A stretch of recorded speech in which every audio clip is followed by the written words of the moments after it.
Hey guys, welcome back to my channel. So today's video is going to be my labor and delivery story.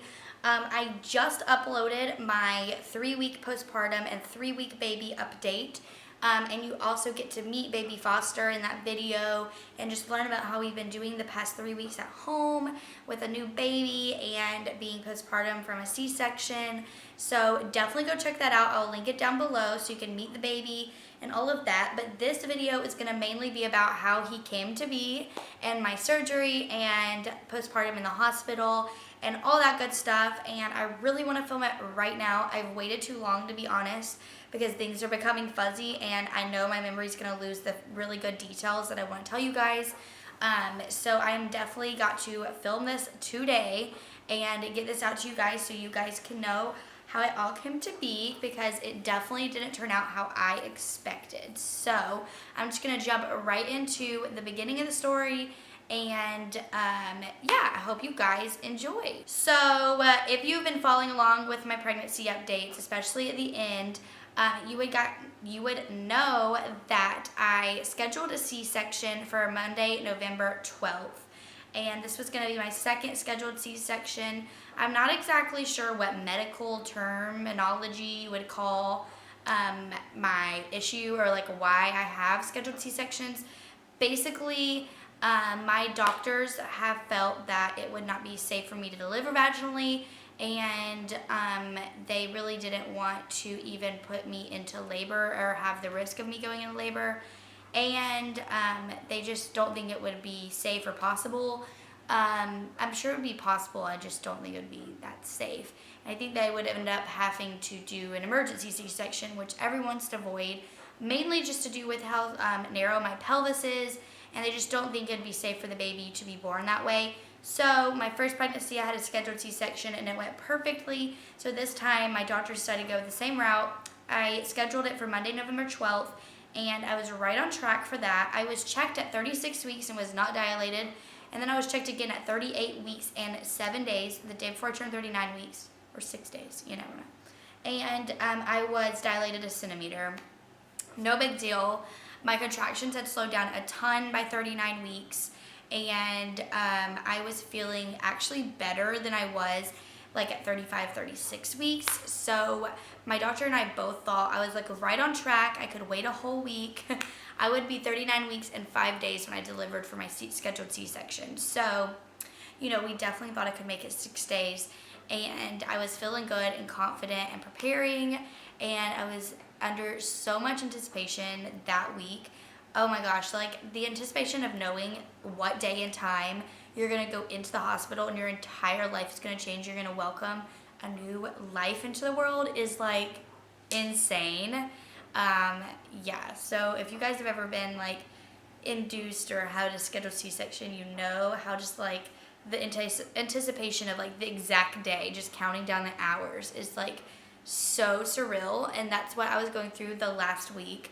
And then Thursday, November 8th came along and I was 39 weeks in 1 day.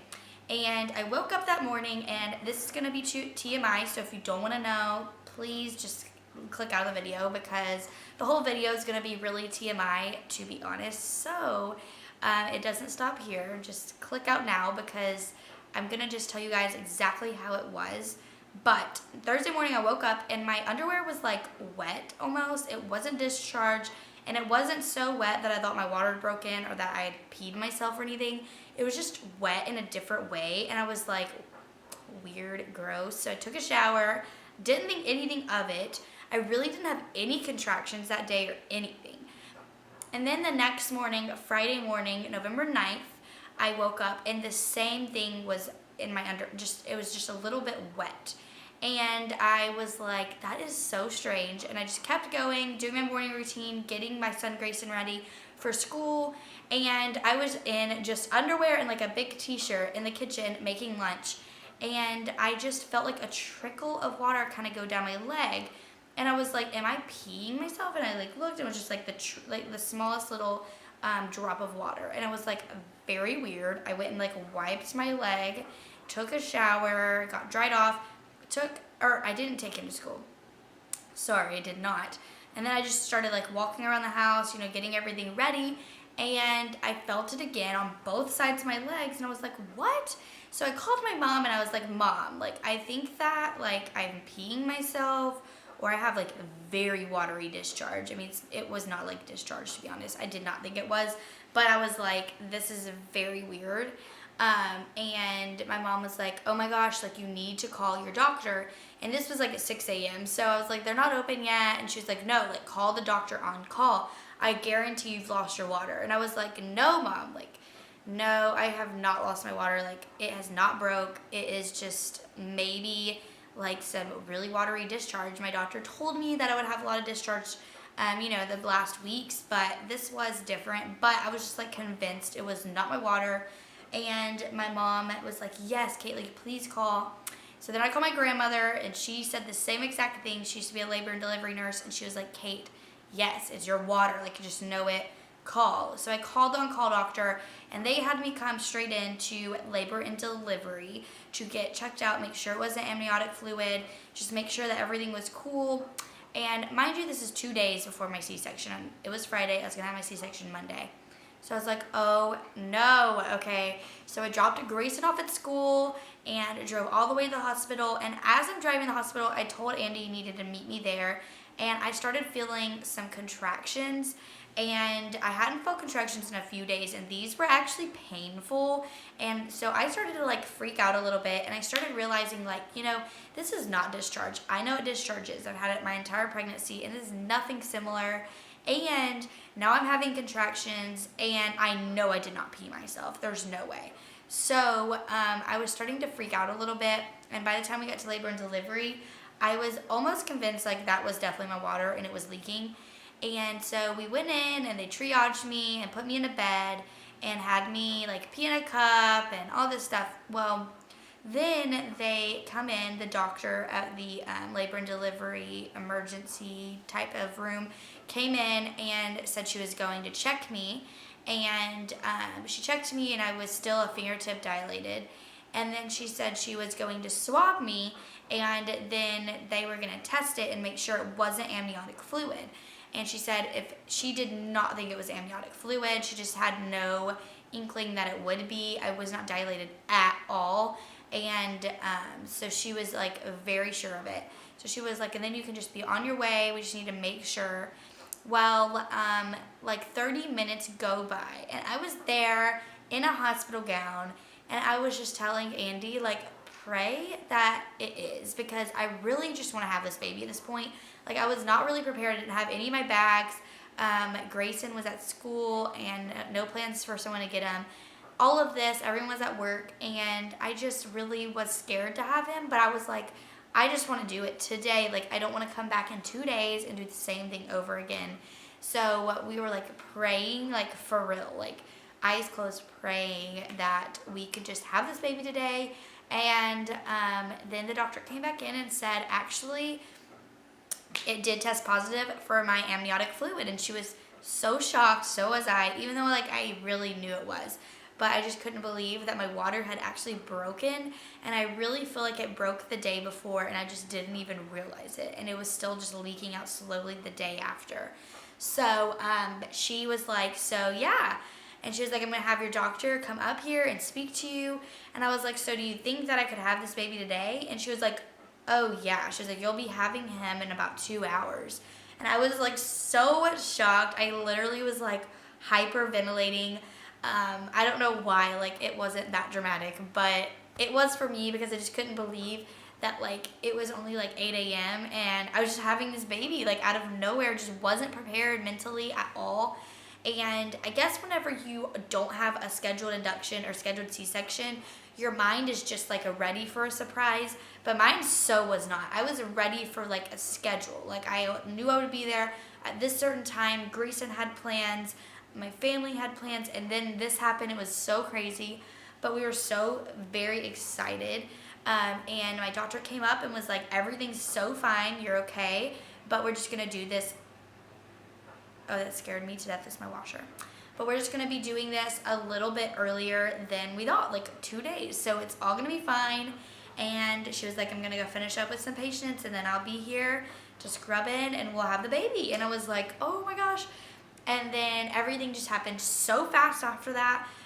The nurses were in here and I was signing papers. I was getting my IV, and then they were cleaning me up everywhere.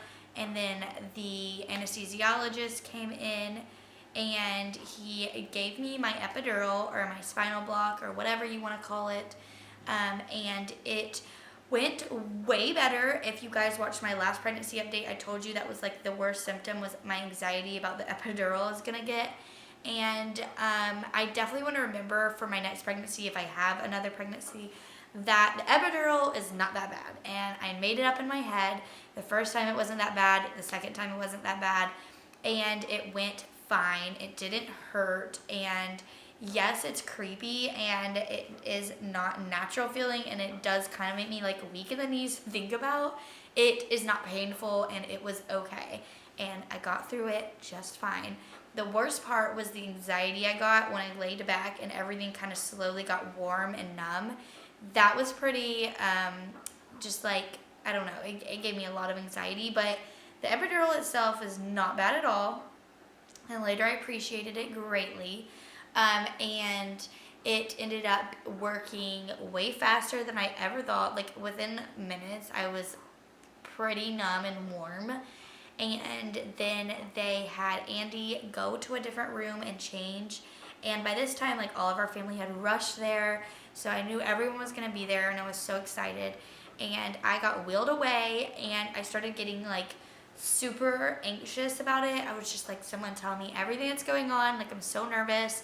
Andy came in there and he sat by my head, and honestly, the entire surgery felt like 5 minutes.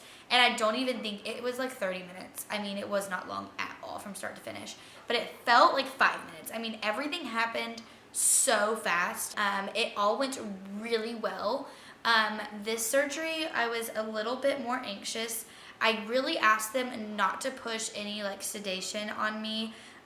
The first time I had like a panic attack because I was just scared, and I think they gave me a lot of medication for my anxiety, which at recovery I really regretted because I could not stay awake for the first 24 hours. I couldn't even hold my baby because I kept falling asleep, and the medicine made me just so tired. It really just did not react well with me. So this time I just tried my best to keep it cool by myself because I really wanted to be more aware.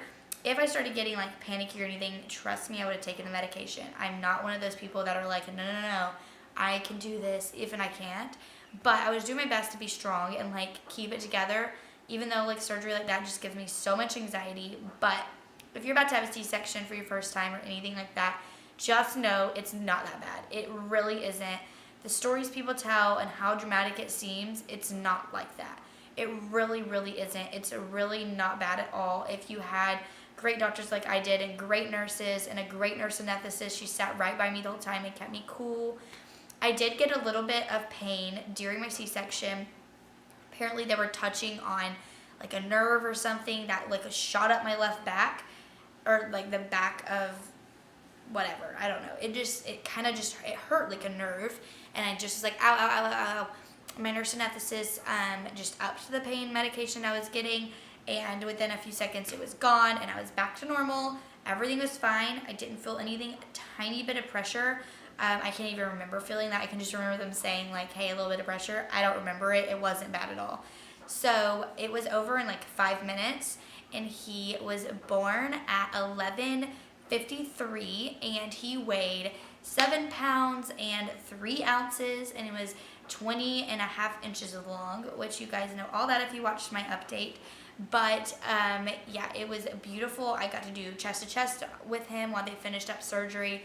And then right before they moved me back to the other table and transferred me, Andy and him went off and sat in our recovery room waiting on me. And everything just went so smoothly from that point on. It all happened within just a few hours. Like, I mean, it literally was that simple that I just told you. During recovery, my family members got to come in and visit, and I got to feed a baby the first time, and it was just, it was like just magical because I was awake and aware. So about 2 hours in the recovery room, we got wheeled up to our room that we were going to be staying in, and my entire family got to come up and really hold the baby, see the baby at that point. Before in the recovery room, they just wanted me doing skin to skin with him the whole time, so no one really got to hold him until we got up to our room. And then pretty much after that, I was on an all liquid diet, meaning I could have Jello, chicken broth, beef broth, and drinks, stuff like that. So that's what I had for dinner. And at midnight that night, I could have real food, but I was so starving that I stayed up till midnight, and they finally let me eat real food, and I ate crackers. I was literally nauseous because I was so hungry. Jello doesn't really do anything for me, you know what I mean? But anyways, the next day, we really just visited with everyone. The second day was definitely harder. I started getting all my feeling back. They took out like my catheter, and I got up and walked and got my shower, and they took out my IV and all of that. It all happened way faster than it did with my first. I think I was just in way worse shape with my first. Like physically, they didn't really think I was ready, but I got up, walked, took a shower, and I'll tell you, it was the most painful shower of my life, and that first walk is the most painful thing. But I got through it. I was taking Motrin, and I wasn't taking any other painkillers at that time because I felt way good. After my shower, I got in some pain, and I ended up taking some painkillers. But my doctors came in and checked me and the baby, and we both looked so good that they let us go a day early. So we got to go home on Sunday, and I was so ready to get out of that hospital. Oh my gosh, I've never been so ready to leave somewhere. I just felt so nasty and so dirty, and just wanted to be in my own bed with my own food and my own stuff. So we left Sunday morning, and it was all fine and great. And they did send me home with some pain medication, but I really only had to take that for just a little while. So that is really the end of my labor and delivery story. It really was fast because it was so simple and easy. I mean, nothing that dramatic happened at all, except that I lost my water, and I never thought I would.